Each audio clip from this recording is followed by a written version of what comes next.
হজরত মাওলানা কারামত আলী জৌনপুরী রহমতুল্লাহ আলাইহির ঊর্ধ্বতন পুরুষ ৩৫০০ পুরুষে গিয়ে হজরত রাসূল পাক সাল্লাল্লাহু আলাইহি সাল্লামের শ্বশুর এবং প্রথম খলিফা হজরত আবু বকর সিদ্দিক রাদিয়াল্লাহু তাআলা আনহুর সাথে মিলিত হয়েছে। তিনি অযোধ্যা প্রদেশের অন্তর্গত জৌনপুর শহরে মোল্লাটোলা মহল্লায় ১২১৫ হিজরির ১৮ই মুহররম জন্মগ্রহণ করেন। তার পিতা মৌলভী আবু ইব্রাহিম শেখ মোহাম্মদ ইমাম বখশ সাহেব ছিলেন পিতার একমাত্র সন্তান। তার সম্বন্ধে জনৈক কামিল বুজুর্গ বলেছেন, আল্লাহ পাকের ইচ্ছায় তোমার দ্বারা এ জাতি আবাদ হবে। প্রসঙ্গক্রমে উল্লেখ করা যেতে পারে যে তখনকার সময় জৌনপুর শহরের ধর্মীয় অবস্থা এরূপ ছিল না।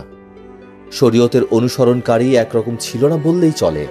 খানকাসমূহ ছিল একটা গতানুগতিক প্রথার প্রতিষ্ঠান। মসজিদগুলোতে নির্দিষ্ট মুয়াজ্জিন ছিল না, ইমামও ছিল না। যে কেউ সকালে ও সন্ধ্যায় মসজিদে আজান দিয়ে কেবল সকাল ও সন্ধ্যার আগমন সংবাদ জানিয়ে দিত। বস্তুত মৌলভী ইমাম বখশ সাহেব সম্বন্ধে উক্ত বুজুর্গ ব্যক্তির ভবিষ্যৎবাণী হজরত মাওলানা কারামত আলী জৌনপুরী রহমতুল্লাহ আলাইহির দ্বারা বাস্তবায়িত হয়েছিল। জৌনপুরের মোল্লাটোলায় যে আলেমানা শান এবং ইসলামের রওনক দেখা যায় তা হজরত মাওলানা কারামত আলী জৌনপুরী রহমতুল্লাহ আলাইহি ও তার আওলাদের কৃতিত্ব। হজরত সায়েদ আহমদ রহমতুল্লাহ আলাইহি যে সময়ে মাওলানা কারামত আলী রহমতুল্লাহ আলাইহিকে বাংলা ও আসামে হেদায়েতের জন্য প্রেরণ করেন, তখন এ অঞ্চলের ধর্মীয় অবস্থার চরম বিপর্যয় ঘটেছিল। লোকে রোজা নামাজ একেবারেই ছেড়ে দিয়েছিল। ধর্মের সাথে কোনো সম্পর্ক তাদের ছিল না। ধর্মীয় শিক্ষার তো নামগন্ধও ছিল না। সেই সময় সেই অঞ্চলে কোথাও মসজিদ তেমন একটা দেখা যেত না। কোথাও দু একখানা থাকলেও তাতে গরু ছাগল রাখা হতো। বিবাহ কিংবা খুশি ও শোকের অনুষ্ঠানে হিন্দুয়ানি প্রথা প্রচলিত ছিল। পর্দা মোটেই ছিল না। ছতর ঢাকা এবং কাপড় পরার কোনো বাধ্যবাধকতা ছিল না।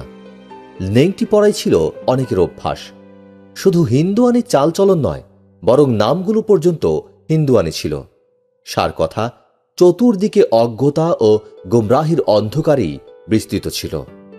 এমন সময়ে ঠিক এমনই একজন হাদির প্রয়োজন ছিল, যিনি মানুষের মনে ও মস্তিষ্কে এক আকস্মিক বিপ্লবের সৃষ্টি করে দিতে পারেন, যার রুহানি শক্তির প্রভাবে লোকের মনের ভাবের আমূল পরিবর্তন ঘটে। এরূপ ক্ষেত্রে সত্যিকারের ইসলামের আলো প্রদান করা এবং আল্লাহর দ্বীনকে উঁচু করে তোলা অবশ্যই জিহাদে আকবর শ্রেষ্ঠ জিহাদ। হজরত সৈয়দ আহমেদ শহীদ রহমতুল্লাহ আলাইহি হজরত মাওলানা কারামত আলী জৌনপুরী রহমতুল্লাহ আলাইহিকে এ জিহাদের প্রতি ইঙ্গিত করেছিলেন।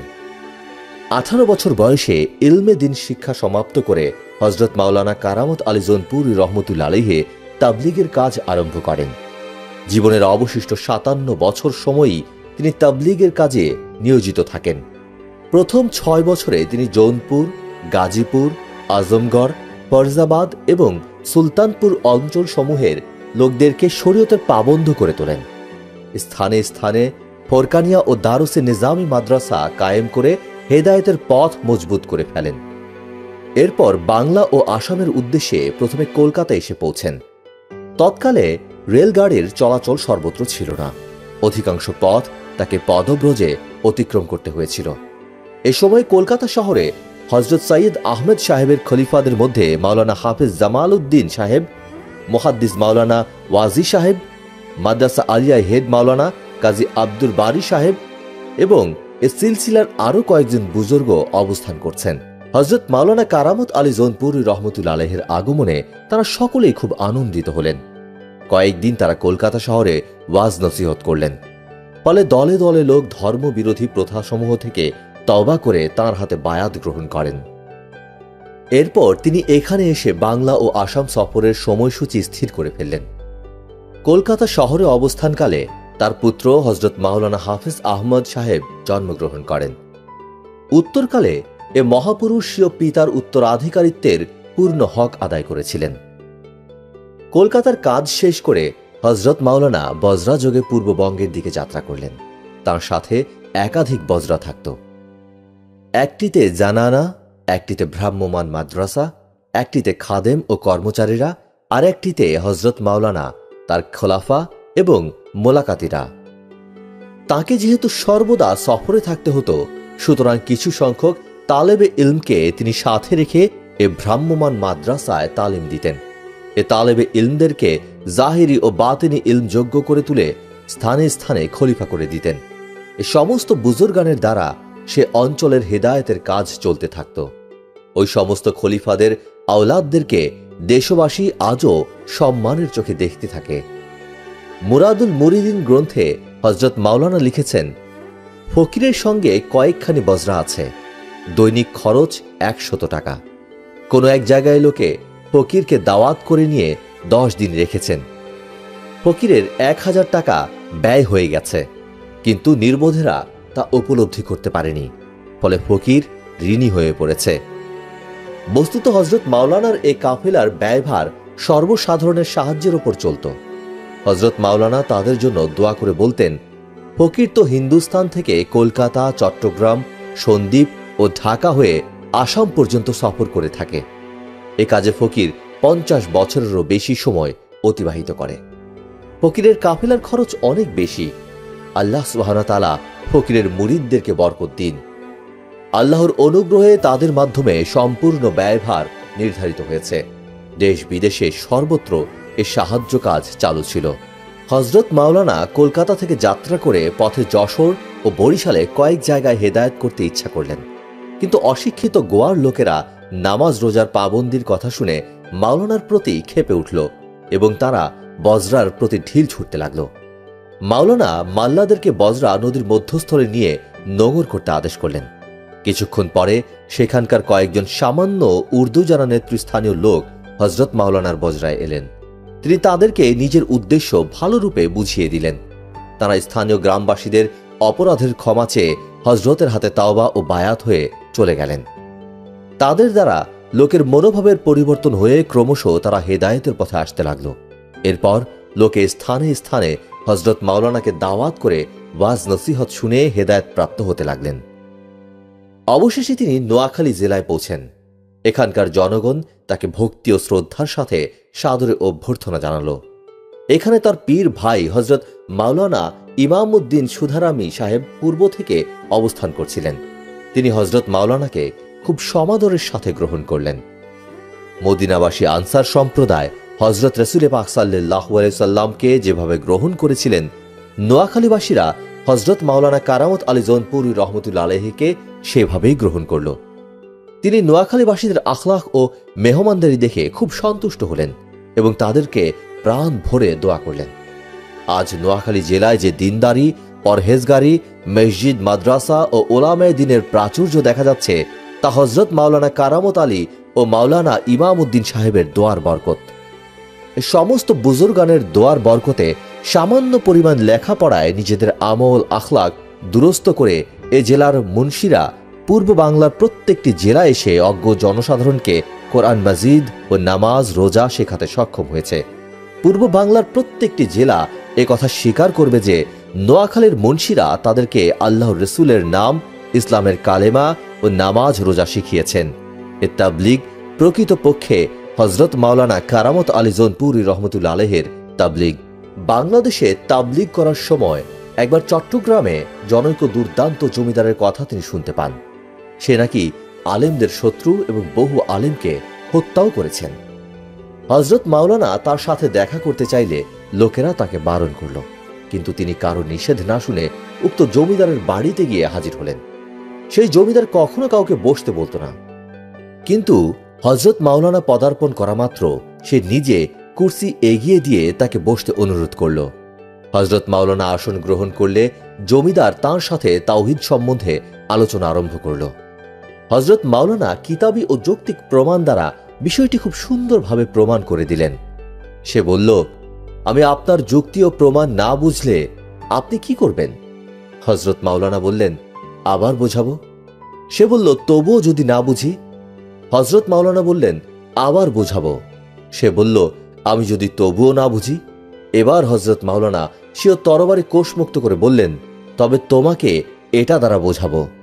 হযরত মাওলানার ইমানের জোশ ও সৎ সাহস দেখে জমিদার ভীত ও শঙ্কিত হয়ে বলল, আমি এ মাসালাটি কয়েকজন মৌলবীকে জিজ্ঞেস করেছিলাম, কিন্তু আমি তাদেরকে এরূপ বললে তারা হুজুর হুজুর করতে লাগলো। তখন আমি রাগান্বিত হয়ে তাদেরকে হত্যা করার নির্দেশ দিয়েছি, কেননা এ শ্রেণীর মৌলবীদের দ্বারা ধর্মের বিনাশ হবে। নিঃসন্দেহ হযরত আপনি একজন সত্যিকারের হাদী, আপনার দ্বারা ইসলাম সতেজ ও উজ্জ্বল হবে। এরপর জমিদার হযরত মাওলানার হাতে বায়াত হয়ে প্রকৃত ভক্ত হয়ে পড়ল।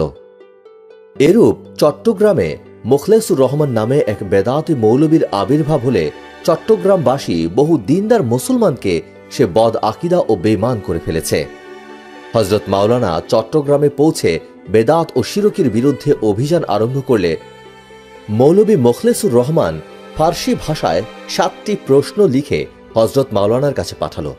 হযরত মাওলানা তার প্রশ্নগুলোর দাঁত ভাঙা জবাব লিখে পাঠালেন। মূল প্রশ্নগুলো ও তাদের উত্তর হযরত মাওলানার জখিরায়ে কারামত নামক গ্রন্থে উদ্ধৃত রয়েছে। তার এই প্রশ্নগুলো ছিল হযরত মাওলানা ইসমাইল শহীদ রহমতুল্লাহ আলাইহি, হযরত মাওলানা আব্দুল হক দেহলভী এবং হযরত মাওলানা সৈয়দ আহমদ বেরলভী রহমতুল্লাহ আলাইহি সম্বন্ধে। সে এ মহাপুরুষদেরকে কাফের পর্যন্ত বলতে দ্বিধাবোধ করেনি। সে হযরত মাওলানা কারামত আলী জৌনপুরী রহমতুল্লাহ আলাইহিকে মাযহাবের মুনকের এবং হানাফি মাযহাব থেকে খারিজ বলে অপবাদ দিয়েছেন। হযরত মাওলানা আনোয়ারে কারামত নামক গ্রন্থে ফার্সি ভাষায় তার জবাব দিয়েছেন। সে জনসাধারণকে ধোঁকা দেওয়ার জন্য হযরত মাওলানার সাথে বাহাসের পয়গাম পাঠালেন, কিন্তু মাওলানা তার সাথে বাহাস করতে স্বীকৃত হলে সে ময়দান থেকে সরে পড়ল। অবশেষে হযরত মাওলানা যখন বজরা খুলে অন্যত্র যেতে উদ্যত হলেন, তখন সে বলে পাঠালো, আপনার সাথে বাহাসের বিজ্ঞাপন দেয়া হয়েছিল, আপনি বাহাস না করে চলে যাচ্ছেন, এটা সঙ্গত নয়। আগামীকাল 10টার সময় ধর্মঘরে আপনার সাথে বাহাস হবে, আপনি নির্দিষ্ট সময়ে সেখানে আসুন। শহরবাসীরা সকলেই সেখানে সমবেত হবে। হযরত মাওলানা যাত্রা ক্ষান্ত করলেন এবং ওয়াদা অনুযায়ী পরদিন 10টায় ধর্মঘরে উপস্থিত হলেন। শহরের বহু ওলামায়ে কেরাম এবং গণ্যমান্য লোকও সভায় উপস্থিত ছিলেন, কিন্তু মৌলবী মুখলেস নিজের বাড়ি থেকে জেলখানায় গিয়ে বসে রইল, সভায় এলো না।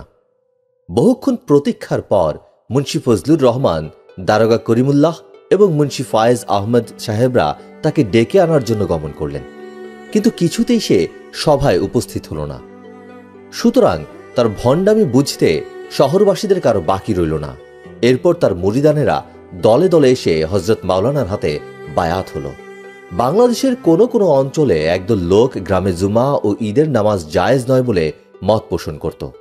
তারা গ্রামে জুমা ও ঈদের নামাজ পড়ত না, কিন্তু হযরত মাওলানা সাহেবের ওয়াজ নসিহত এবং তার স্পষ্ট প্রমাণসমূহের বদৌলতে তখন থেকে এদের দলে ভাঙন ধরেছে। তারা 2 থেকে 1 জন করে ক্রমশ জুমা পড়তে আরম্ভ করছে। তাদের গ্রামে গ্রামে জুমা মসজিদ নির্মিত হচ্ছে। আলহামদুলিল্লাহ, জুমা নামাজ পড়ার বরকতে তাদের আখলাক আদতে দুরস্ত হতে চলেছে। এরূপে তিনি বাংলাদেশের খারেজি ও লা মাযহাবিদের দৌরাত্ম্য খর্ব করে দিয়েছিলেন। হযরত মাওলানা কারামত আলী জৌনপুরী রহমতুল্লাহ আলাইহি এদের বাতিল মতবাদ খণ্ডনে হুজ্জাতে কাতেয়াহ, মুরাদুল মুরিদিন, তাজকিরাতুল আকায়েদ, নসিমুল হারামাইন, কারামাতুল হারামাইন প্রভৃতি বহু গ্রন্থ লিখেছেন। এরই ফলে জনসমাজে সে সমস্ত বাতিল মতবাদের ধোঁকাবাজি ধরা পড়েছে। মাওলানা কারামত আলী জৌনপুরী রহমতুল্লাহ আলাইহি বাংলাদেশে একাধারে 18 বছর সফর করেন। প্রথমবারের সফরে তিনি বাংলাদেশের প্রত্যেকটি জেলায় গমনপূর্বক তাবলিগ করেন, স্থানে স্থানে মসজিদ মাদ্রাসা কায়েম করেন এবং খলিফা ও প্রচারক নিযুক্ত করেন। ইতোমধ্যে কয়েকবার জৌনপুর থেকে তার আত্মীয় স্বজন তাকে দেশে যাওয়ার জন্য অনুরোধ করে পত্র লিখেছেন, কিন্তু প্রত্যেকবার তিনি উত্তর দিয়েছেন, বাংলাদেশে এসে আমি আমার মুর্শিদ হযরত সাইয়েদ আহমদ শহীদ রহমতুল্লাহ আলাইহির ভবিষ্যৎবাণীগুলো অক্ষরে অক্ষরে প্রতিফলিত হতে দেখতে পাচ্ছি। এখনও তার নির্দেশিত বিষয়ের অনেক কিছু বাকি রয়েছে এবং বিগত কয়েক বছরের চেষ্টার ফল দেখে বুঝতে পারছি হযরত মুর্শিদ কেবলার বাকি নির্দেশগুলো সফল হবে। তার প্রবল আশার লক্ষণ পাচ্ছি। কাজেই এই সময় তাবলীগের সিলসিলা কর্তন করে দেশে ফিরলে হযরত মুর্শিদের নির্দেশ লঙ্ঘন করা হবে। এ ফকিরের চেয়ে বহু গুণে শ্রেষ্ঠ হযরত মুর্শিদের বহু খলিফা বাংলাদেশে রয়েছেন এবং নিজ নিজ এলাকায় নিজেদের কর্তব্য পালন করছেন। তা সত্ত্বেও হযরত মুর্শিদ এ ফকিরকে বিবেচনার সাথে নিয়ে বাংলাদেশে ব্যাপক সফরে আসার জন্য নির্দেশ প্রদান করেছেন। এতে অবশ্যই কোনো রহস্য নিহিত রয়েছে। এই উত্তর পেয়ে হজরত মাওলানা কারামত আলী জৌনপুরী রহমতুল্লাহ আলাইহির আত্মীয় স্বজনরা সান্ত্বনা লাভ করলেন।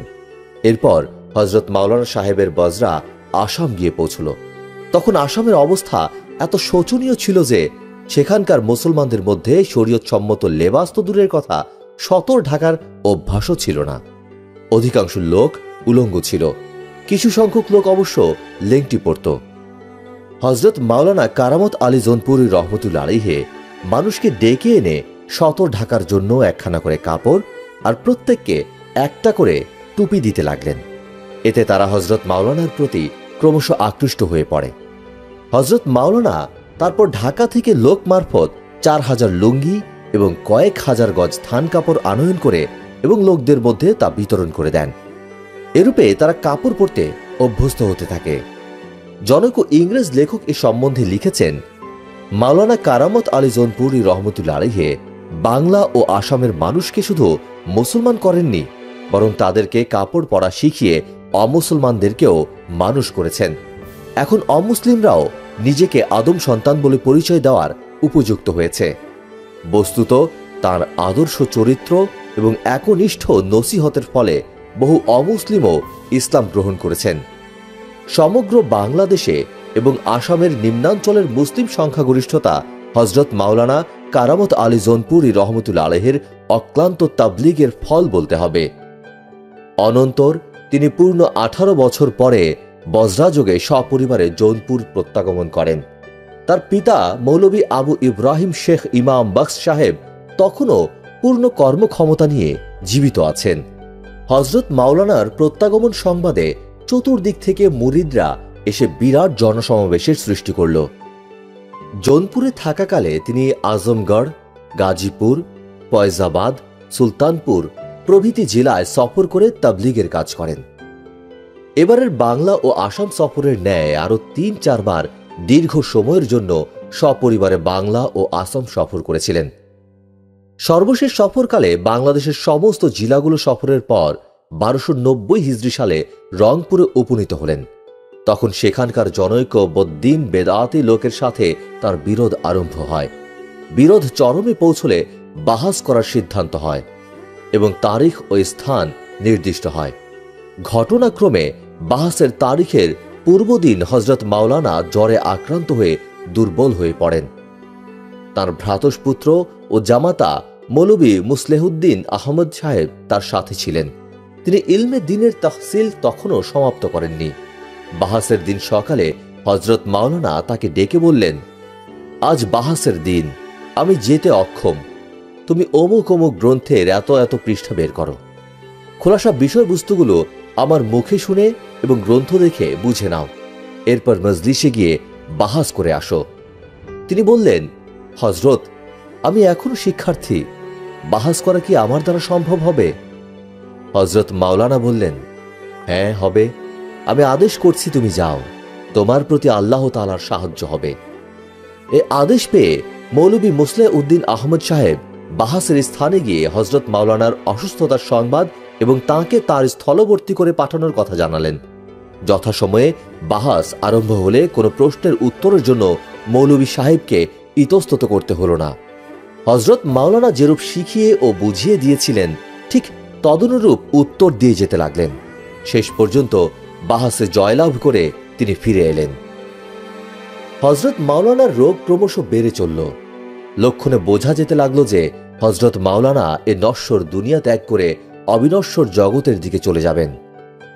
1215 হিজরির 18ই মুহররম তারিখ জৌনপুরের আকাশে যে সূর্যের উদয় হয়েছিল তা চতুর্দিকে স্বীয় কিরণ বিস্তার করে নিজে পবিত্র কর্তব্য সমাধা করত হিজরি 1290 সালের 2রা রবিউস-সানি জুমার দিন সোবে সাদেকের সময় কালেমায়ে শাহাদাত উচ্চারণ করতে করতে রংপুরের ভূমিতে চিরতরে অস্তমিত হয়ে গেল।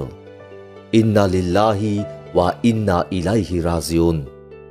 তার পবিত্র মাজার রংপুর শহরে মুন্সিপাড়া মহল্লার জামে মসজিদের সম্মুখে ছিল। মসজিদের আয়তন বৃদ্ধি হওয়ায় বর্তমানে তা মসজিদের মধ্যস্থলে অবস্থিত। বাংলাদেশের প্রত্যেক জেলার লোকেরাই রংপুরে গিয়ে হজরত মাওলানার মাজার জিয়ারত করে থাকে।